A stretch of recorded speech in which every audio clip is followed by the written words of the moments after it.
मैं आग्रह करता हूं मध्य प्रदेश के मुख्यमंत्री डॉक्टर मोहन यादव जी से कि महोत्सव में अपना आशीर्वाद इन बेटियों को प्रदान करें। इस आयोजन पर अपना उद्बोधन व्यक्त करें। श्री मोहन यादव, करतल ध्वनि से उनका स्वागत कीजिए। बोलिए बागेश्वर धाम की।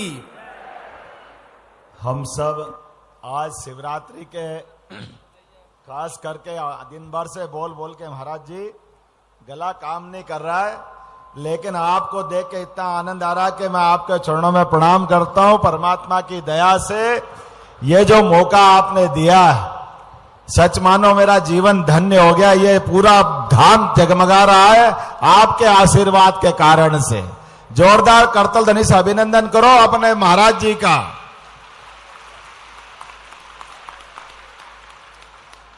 जिनका खुद का ठिकाना नहीं, वो सबको ठिकाने पहुंचा रहे हैं भगवान की दया से।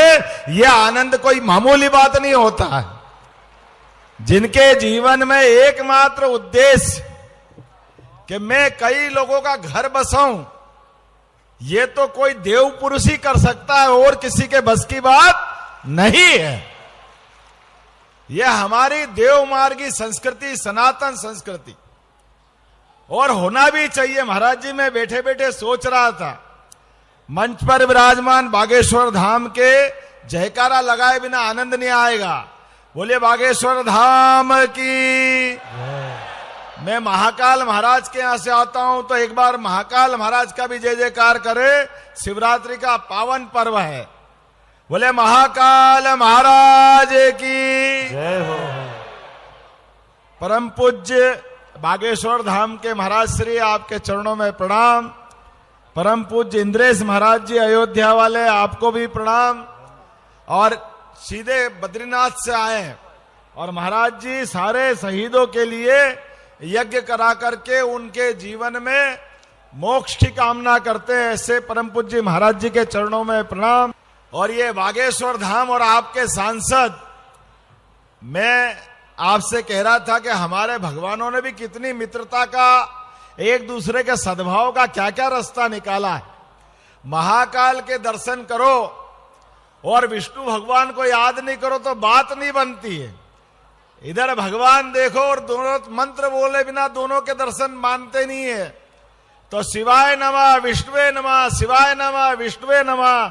बागेश्वर धाम आकर के विष्णुदत्त शर्मा जी को भूल जाओ, ये संभव ही नहीं। हमें इनके लिए भी बधाई देना चाहता हूं, हमारे सांसद वीडी शर्मा जी के लिए। जोरदार तालियां बजाओ हमारे प्रदेश अध्यक्ष जी के लिए। मेरे साथ हमारे उत्तर प्रदेश के वरिष्ठ नेता पूर्व मंत्री माननीय महेंद्र सिंह जी भी पधारे। जोरदार अभिनंदन महेंद्र सिंह जी का। और गुरु गोविंद दो खड़े काके लागू पांव, गोविंद सिंह जी के जोरदार तालियां बजाओ। मेरी सरकार में साथी मंत्री हैं गोविंद सिंह जी राजपूत। और संस्कृति पर्यटन पर उसके पहले विजय भैया 9 बार के विधायक, जोरदार ताली बजाओ दोनों मंत्री गणों के लिए। एक 9 बार के, एक 2 बार के हैं, लेकिन दोनों एक पे एक भारी है। जोरदार तालियां बजाओ हमारे विजय जी और धर्मेंद्र लोधी जी के लिए। पूरा मंच वैसे तो जोरदार अभिनंदन। लखन पटेल मंत्री भी महोदय हैं, ये पशुपालन मंत्री हैं। हमारे कोई देवी देवता ऐसे नहीं है जो पर्यावरण के लिए, दुनिया के लोग कितने उदाहरण हमारे पास भरे पड़े हैं। हर देवी देवता के साथ हमारे प्रकृति प्रेमी होने के सबूत है।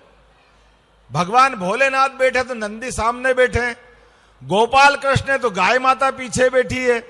दुनिया हमसे कहती कि आप पर्यावरण बचाओ, अरे हम तो युगों युगों से बचा रहा, ये तो तुम सीख लो, तुमको मालूम नहीं है। इंग्लैंड अमेरिका वालों तुमको देर लगेगी, काफी समय लगेगा।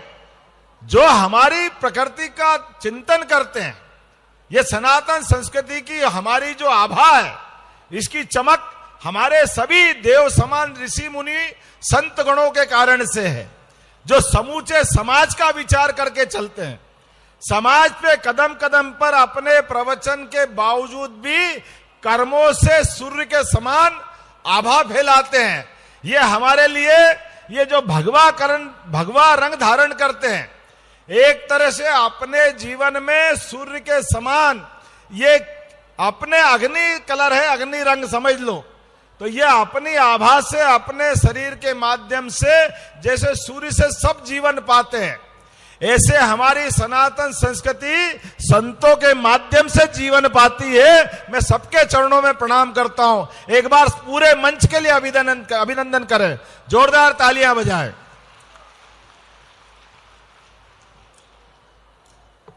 और महाराज जी, मुझे लगा कि आपने 157 के पाणी ग्रहण का मौका लिया, लेकिन मैं सरकार का मुखिया होने के नाते से अपना रास्ता भी ढूंढ रहा हूं।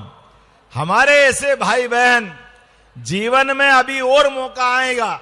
कई आवेदन आपके पास आए होंगे, किसी कारण से छूट गए, तो वो भी आना चाहिए कि नहीं आना चाहिए? बोलिए, बताइए, आना चाहिए?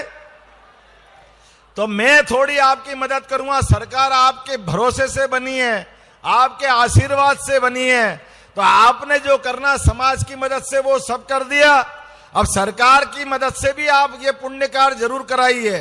अक्षय तृतीया आएगी अगली बार, देव उत्थान एकादशी आएगी, ये बिना मुहूर्त की शादियां हैं।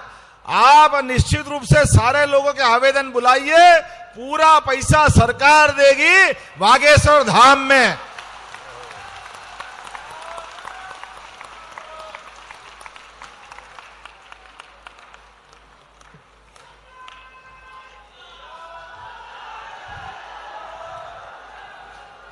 बोलना तो दिल खोल के सभी बोलो, जय जय श्री राम, जय श्री राम। अरे हम जहां खड़े होके बात कर रहे हैं, ये बागेश्वर धाम और हमारे हनुमान जी, और हनुमान जी का तो इतिहास ही है।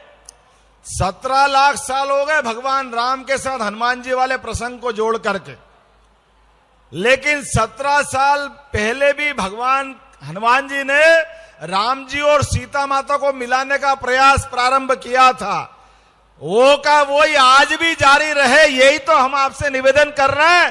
ये घर घर से ढूंढ करके राम सीता लाइए, सबका पानी ग्रहण कराइए, ये इसी की कामना हम कर रहे हैं। महाराज जी, जीवन में सबसे बड़ा दान अगर कोई है तो कन्यादान है, और कन्यादान में भी जाने अनजाने कोई सामाजिक कष्ट है, कोई परेशानी है, किसी के घर में माता नहीं है, किसी घर में पैसा नहीं है, कोई और कारण है, ये सारे कारणों का निवारण सदैव सदैव से संतों के नेतृत्व में सरकारें ढूंढती आई है।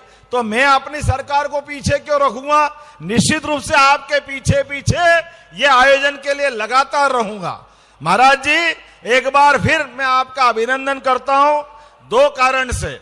अभी आपने एक अच्छा प्रश्न उठाया खजुराहो के मंदिर का। खजुराहो के मंदिर के मामले में आपने कहा, आपकी जानकारी में होगा, ये खजुराहो के देवालय, ये भारतीय संस्कृति की ध्वजा लहराते हुए 1000 साल पहले के हैं, लेकिन काल का प्रभाव बड़ा खराब था। वो इतना खराब था कि हमारे देवालय भी किसी को दिखे तो ऐसा लगता देवताओं को नजर लग जाती थी। ऐसा खराब समय आया कि देवताओं के मंदिर तोड़े जा रहे थे, मूर्तियां भंग की जा रही थी, मंदिर ध्वस्त किए जा रहे थे। काल के प्रभाव में समाज ने अलग अलग प्रकार के रास्ते ढूंढे, ये सारे के सारे मंदिर मिट्टी में दबा दिए गए थे। आज से 200 साल के आसपास एक अंग्रेज ने, मेरी जानकारी में आया कि उनने खोज करके मंदिरों का वापस समाज से परिचय कराया, लेकिन बनाए तो हमारे भारतीय सनातन संस्कृति के उस समय के महापुरुषों ने। जोरदार अभिनंदन करो उन महापुरुषों के लिए जिन्होंने ये मंदिर बनाए थे। और जब मंदिर बनाए और अब समाज के सामने आ रहे हैं, और जब अयोध्या धाम मुस्कुरा रहा है, बाबा महाकाल का महालोक आनंद में डूबा हुआ है, तो पीछे खजुराहो कैसे रह सकता है? खजुराहो और आगे खड़ा दिखाई देगा। महाराज जी, आप जैसा कहोगे, हमने गृह मंत्री के माध्यम से हर मंदिर में पूजा का प्रबंध करेंगे। ये आपके माध्यम से मैं निवेदन करना चाहता हूं।